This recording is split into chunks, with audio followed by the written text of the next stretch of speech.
Welcome to the AI for Career Success video overview by Curt Robbins, where we help you get smarter than your competition. Now, that's a pretty stark warning, and what makes it so significant is who it's coming from. This isn't an outside critic, this is from a top researcher, someone right at the heart of the AI industry. You know, when the person literally in charge of AI safety at a major company resigns with a message like that, well, it's something we really need to pay close attention to.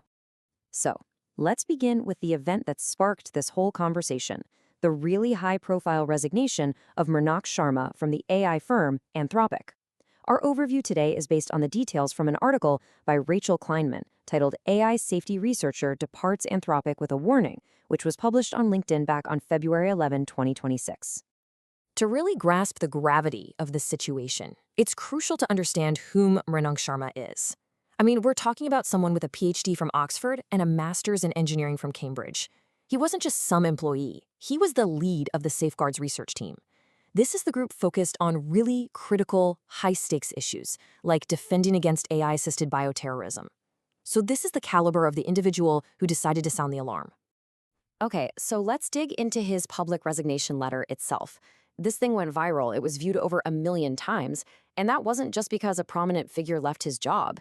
It was because of the incredibly powerful message it contained about the state of our technology and, well, the state of our world. So you can see his concern isn't just about AI in a vacuum. He frames it as one piece of a much larger, more complex puzzle, a whole web of interconnected global crises. He's really pointing to a much broader, systemic vulnerability that goes way beyond just one technology. And this is really the core of his argument. Our technological power, our ability to change the world, is growing at an incredible, almost exponential rate. But our wisdom, our ability to manage and control that power, just isn't keeping pace. He's warning us about this dangerous widening gap between our capabilities and our collective judgment. But his letter wasn't just about this big global warning. If you read between the lines, there was also a much more pointed critique. He was hinting at these internal industry pressures, the kinds of things that get discussed behind closed doors but are almost never aired so publicly, especially by someone of his standing. I mean, that statement right there is incredibly telling, isn't it?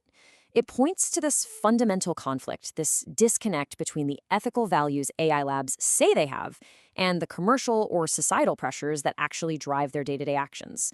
It's a very subtle but also very powerful indictment of the environment these technologies are being developed in. You know, maybe the most surprising part of this whole story wasn't even the warning itself.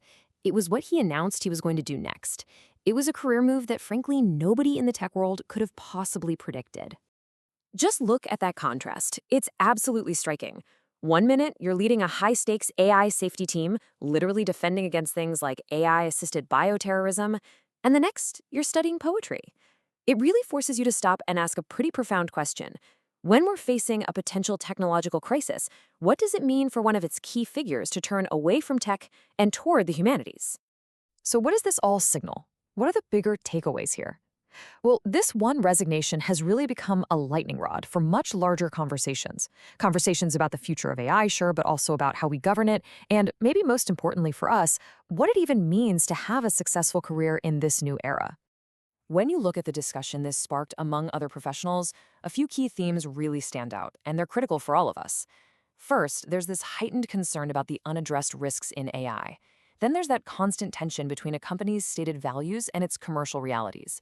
But it goes deeper. There's this profound uncertainty about what our future career paths even look like. It's really pushing people to step back and reevaluate what they truly want from their work, beyond just a paycheck. One commentator, a UX research professional named Lisa Reichelt, put it really well. She framed Sharma's choice not as some kind of escape, but as a genuinely instructive example for the rest of us. Her point is that in these incredibly uncertain times, pursuing what you love, what actually fills you with energy, isn't just a nice idea. It might actually be the most rational anchor we have.